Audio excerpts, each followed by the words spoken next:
everyone, and welcome to a new playthrough.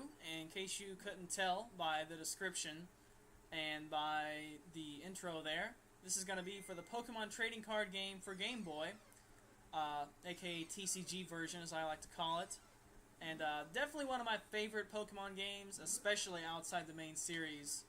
One reason I wanted to do this playthrough was because I've talked to a lot of people lately, and maybe they played or collected the cards back in the day, but did not play the actual card game. So I thought this would be an interesting game to play. It has been Let's Played a few times, but we're going to do something special on this to make it pretty interesting, I think.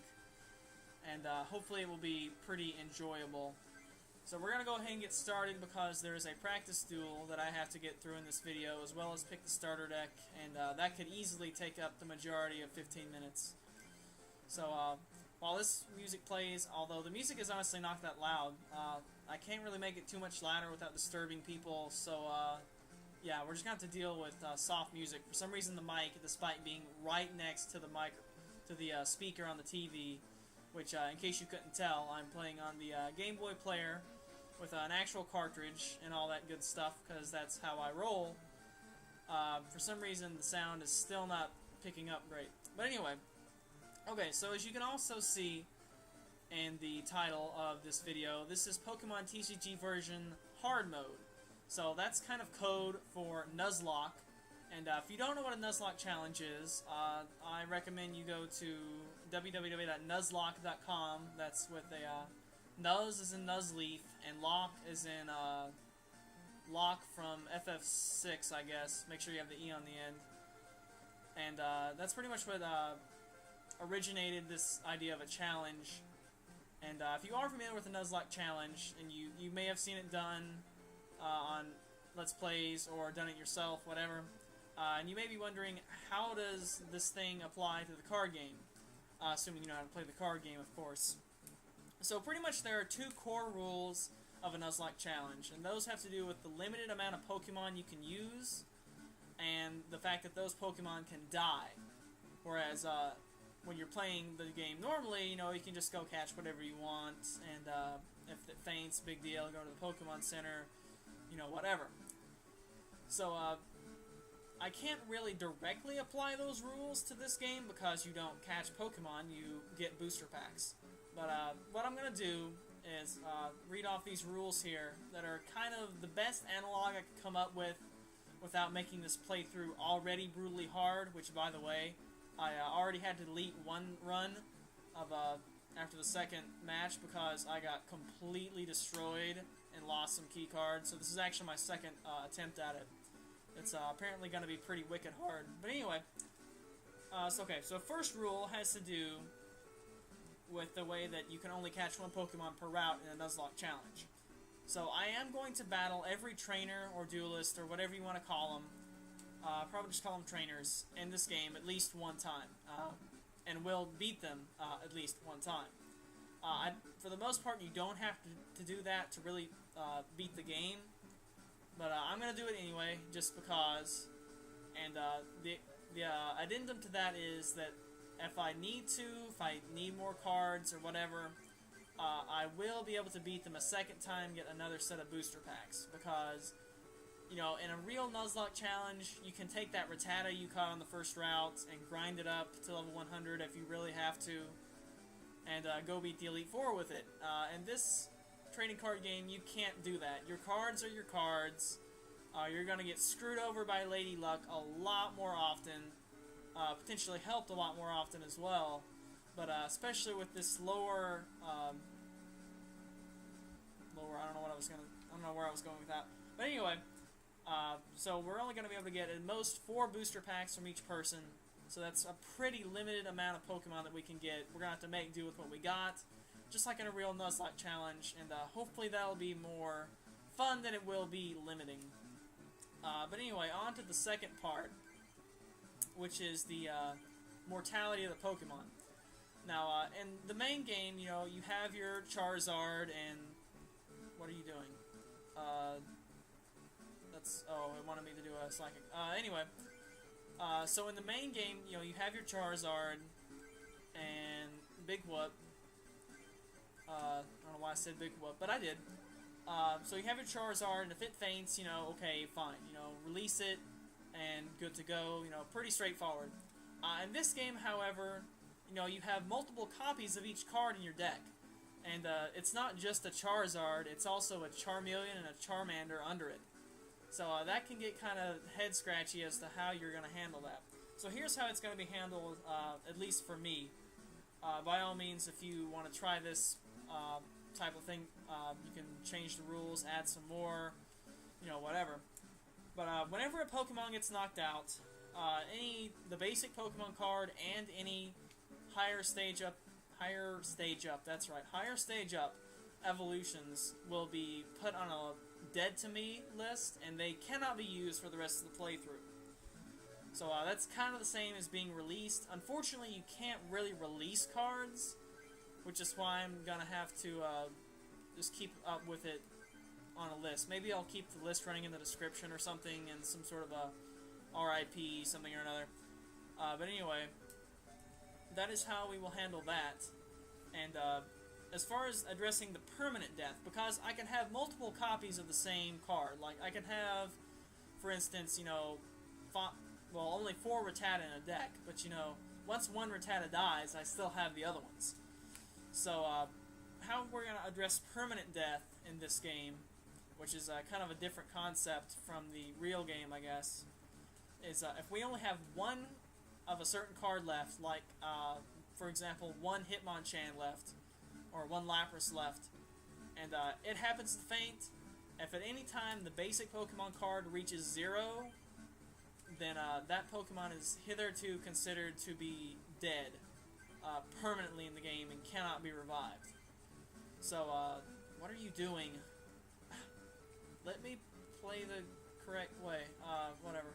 Anyway, apparently I need to pay attention to what Dr. Mason's saying.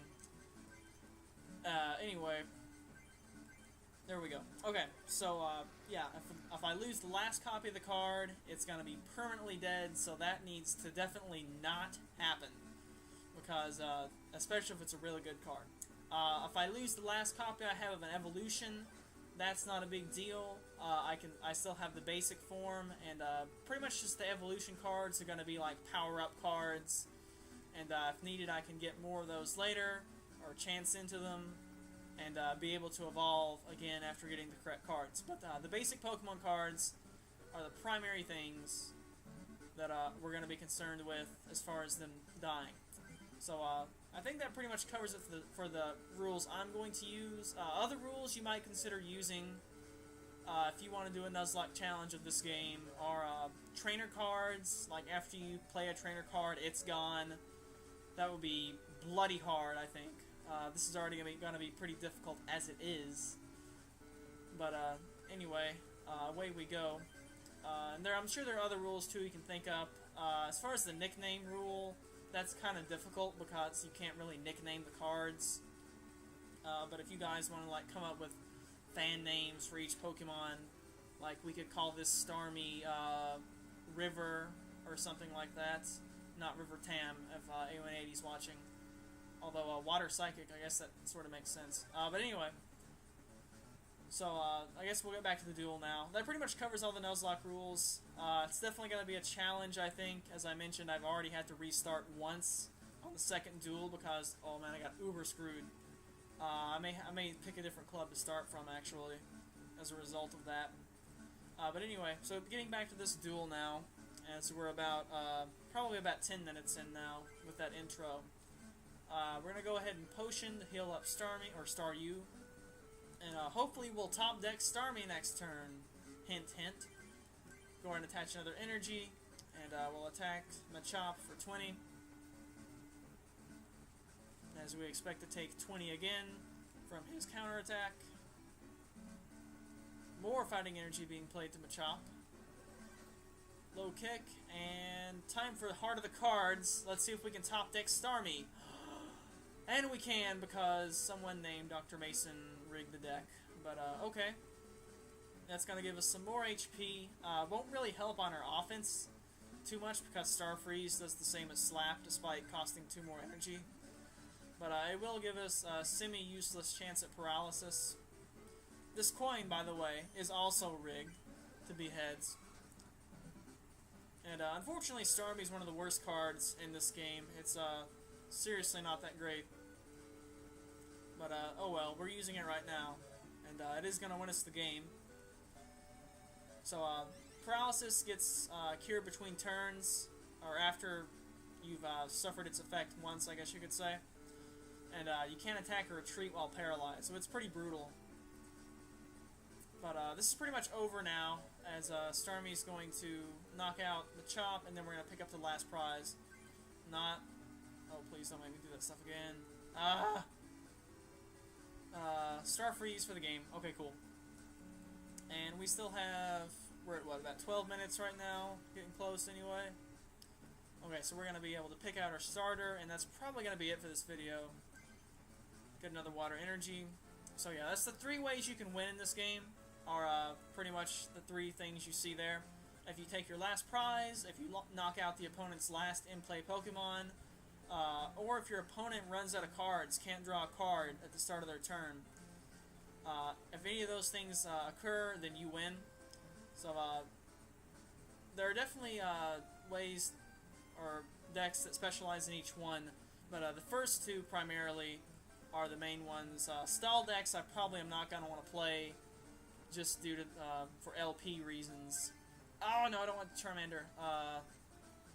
We're gonna pick the Squirtle deck because Blastoise is amazing. Base set Blastoise, that is, and Wartortle is a pretty good card too. And also just because it's a turtle, and that makes sense for me because Koopa Troopa, right? And so we also got a couple extra cards, and that's pretty nice. So I think right now this deck has in it. What does it have in it? It has Water, Fighting, and Psychic. I'm going to want to remove the Psychic pretty soon. Sorry, A180. But we are, and take out the Cadavers and stuff, because 3 colors in one deck is kind of hazardous, can be. So we're going to set up configuration to make messages instantly appear, make stuff a lot faster. Status in this game is kind of like your trainer card. Tracks your master medals, playtime, that sort of thing. Card is your total inventory of cards, which I think you can also access over here. Yeah, except that allows you to break it into that stuff, into different booster packs. What else do I want to cover? Okay, this guy, Tech Aaron, you can duel him for energy cards, and we're gonna say that he is kind of not part of the challenge. Even in like a limited format pre-release, you're allowed as many energy cards as you want, so he's not going to be part of the challenge, really. I'm going to allow myself to get as many energy cards as I need from him, and hopefully that'll work out okay. So we're going to save, and got a little bit of time left. I don't know where we're going to start next video. I like to start at the Water Club, but we may start at Fire, so I'll just see how that plays out next video. And I will see you guys then for the first duel. Hopefully it's a win, because we definitely need it. And yeah, later days.